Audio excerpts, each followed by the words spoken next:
Dentro de las 7 fiestas del Eterno, la fiesta del otoño en turno es la sexta fiesta llamada en hebreo Yom Kippur, que significa Día del Perdón o Día de la Expiación, y que en el calendario profético de Dios nos habla del perdón de Dios otorgado a través del sacrificio de Jesucristo en la cruz.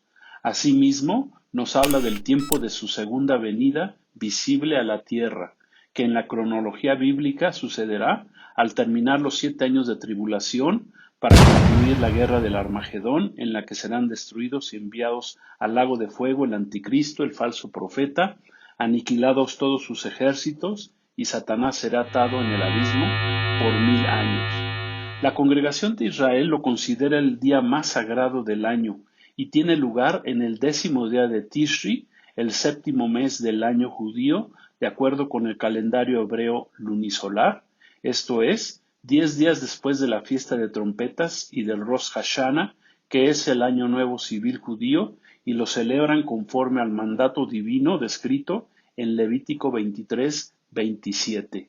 ¿Cómo celebra la congregación de Israel esta sexta fiesta, la de Yom Kippur?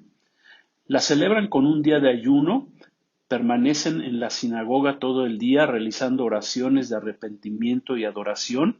Además de abstenerse de comer y beber, los israelitas observan, no se bañan durante la festividad, no usan zapatos de cuero o joyas de oro y no tienen intimidad conyugal. Es una fiesta de purificación. Como el día más sagrado para la comunidad israelí en el mundo, celebran el perdón de Dios. Adicionalmente, bajo la tradición del judaísmo, dicen ellos que en este día Dios decide el destino de todos en el universo para el próximo año y todos los acontecimientos que van a suceder, por lo que en esta fecha ellos ruegan al Creador que tenga misericordia para ser juzgados para bien y piden perdón por sus pecados para seguir inscritos en el libro de la vida. Ellos creen que en ese día la humanidad entera desfila ante Dios, quien decide el destino de cada uno y determina quién vivirá y morirá aquel año, quién se enriquecerá o quién caerá en la pobreza. Aunque se trata de una fiesta muy espiritual, concluye con una celebración muy alegre. Al ponerse el sol y terminar la celebración, se escucha el sonido del shofar y la congregación de israelíes estalla en una fiesta de bailes y música, celebrando la confianza de que Dios haya aceptado el arrepentimiento personal de los creyentes y la convicción de que les espera un año de mucha alegría, salud y felicidad. ¿Por qué la fiesta de Yom Kippur o Día del Perdón está estrechamente relacionada con el Mesías verdadero, esto es, con nuestro Señor Jesucristo? Ya bajo el nuevo pacto establecido por Jesucristo en su primer venida hace 2000 años, Dios nos revela el verdadero significado de esta fiesta. Está escrito en Hebreos 7:26 en adelante, porque tal sumo sacerdote nos convenía, santo, inocente, sin mancha, apartado de los pecadores y hecho más sublime que los cielos, que no tiene necesidad cada día, como aquellos sumos sacerdotes, de ofrecer primero sacrificios por sus propios pecados y luego por los del pueblo, porque esto lo hizo una vez para siempre, ofreciéndose a sí mismo, porque la ley constituye sumos sacerdotes a débiles hombres, pero la palabra del juramento, posterior a la ley, al Hijo hecho perfecto, para siempre. Fue hasta que Jesús vino al mundo hace 2000 años que pudo realizar el sacrificio perfecto, por lo que la necesidad de ceremonias de purificación ha cesado. En el Antiguo Testamento, antes de la primera venida de Jesús, la sangre de los animales como el de las vacas, toros, machos cabríos, presentada por los sacerdotes en el templo, sólo podía expiar, cubrir temporalmente los pecados, por lo que este ritual se realizaba continuamente, año tras año. Con la llegada de Jesucristo, su sacrificio en la cruz fue ya suficiente para pagar todos los pecados, pasados, presentes y futuros de todos los que creyeran en él. Jesús, posterior a su muerte, al resucitar al tercer día como lo había prometido, y 40 días posteriores a su resurrección, estando en presencia de sus apóstoles, ascendió al tercer cielo y se sentó a la diestra de su Padre Dios, habiendo así pagado y cumpliendo en él el sacrificio perfecto para salvarnos de la condena penal que pesaba sobre nuestras almas bajo la esclavitud del pecado, por lo que actualmente ya no es necesario ningún otro sacrificio. Escrito está en Hebreos 10:12, pero Cristo, habiendo ofrecido una vez para siempre un solo sacrificio por los pecados, se ha sentado a la diestra de Dios.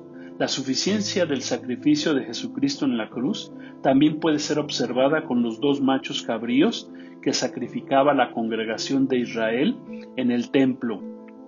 La sangre del primer macho cabrío se rociaba sobre el arca del pacto en un ritual para apaciguar la ira de Dios por otro año. El segundo macho cabrío era llevado y abandonado por el pueblo en el desierto, simbolizando con esto que los pecados eran olvidados. La eliminación y el olvido de los pecados por Dios, representada por el segundo macho cabrío, era una viva parábola de la promesa de que Dios removería nuestras transgresiones al poner nuestra fe en el sacrificio de su Hijo Jesús. Hebreos 10:17 dice: y nunca más me acordaré de sus pecados y transgresiones.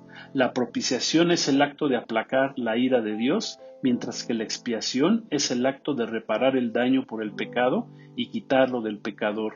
Ambas cosas se pudieron alcanzar eternamente por el sacrificio de Jesucristo, cuando Jesús fue obediente a su Padre y él mismo se ofreció en sacrificio en la cruz, aplacando así la ira de Dios contra el pecado y tomando esa ira sobre sí mismo. Romanos 5:9 dice así: pues mucho más estando ya justificados en su sangre, por él seremos salvos de la ira. Por todo lo aquí comentado, esta sexta fiesta, la de Yom Kippur, la fiesta o el Día del Perdón, en realidad, bajo la revelación de la palabra de Dios y eliminando toda tradición de hombres, es la fiesta del perdón de Dios recibido por todos aquellos que hayamos puesto nuestra fe en Jesús. Nos queda muy claro que para nosotros, la Iglesia de Jesucristo, es la fiesta del perdón, ya que fuimos perdonados y salvados por medio del sacrificio de Jesucristo en la cruz del Calvario, por lo que esta fiesta la debemos celebrar todos los días de nuestra vida y lo haremos por la eternidad. Entonces oí una gran voz en el cielo que decía: ahora ha venido la salvación, el poder y el reino de nuestro Dios y la autoridad de su Cristo, porque ha sido lanzado fuera el acusador de nuestros hermanos, el que los acusaba delante de nuestro Dios día y noche, y ellos le han vencido por medio de la sangre del Cordero y de la palabra del testimonio de ellos, y menospreciaron sus vidas hasta la muerte. Por lo cual, alégrense cielos y los que moran en ellos. Ay de los moradores de la tierra y del mar, porque el diablo ha descendido a ustedes con gran ira, sabiendo que le queda poco tiempo. Quizás te preguntarás, ¿qué es la expiación? Consiste en padecer el castigo por los pecados, con lo cual se eliminan los efectos del pecado y el pecador arrepentido puede reconciliarse con Dios. Jesucristo fue la única persona capaz de llevar a cabo la expiación por toda la humanidad. Colosenses 1:12-14 dice así: con gozo, dando gracias al Padre que nos hizo aptos para participar de la herencia de los santos en luz, el cual nos ha librado de la potestad de las tinieblas y trasladado al reino de su amado Hijo, en quien tenemos redención por su sangre, el perdón de pecados. Lucas 24:46 dice así: y les dijo: así está escrito y así fue necesario que el Cristo padeciera y resucitara de los muertos al tercer día, y que se predicase en su nombre el arrepentimiento y el perdón de pecados en todas las naciones, comenzando desde Jerusalén. Por esto hoy yo te invito a que recibas a Jesús como tu Señor y Salvador. Él fue quien pagó por nuestros pecados para que nosotros recibiéramos la salvación eterna, el perdón de Dios de todo pecado que hayamos cometido, pasado, presente y futuro. El día de Yom Kippur, el día del perdón, significa eso, que Cristo vino a pagar por nuestros pecados, que vino a morir en nuestro lugar, que Él se sacrificó por cada uno de nosotros. Y hoy es el día de salvación, pero ese día se está terminando ya. Ese tiempo de salvación se termina ya. Dios ha establecido un límite para el tiempo de la salvación, para el periodo de gracia. Por lo tanto, yo te invito que ya aceptes a Jesús como tu Señor y Salvador. A Él sea toda la gloria.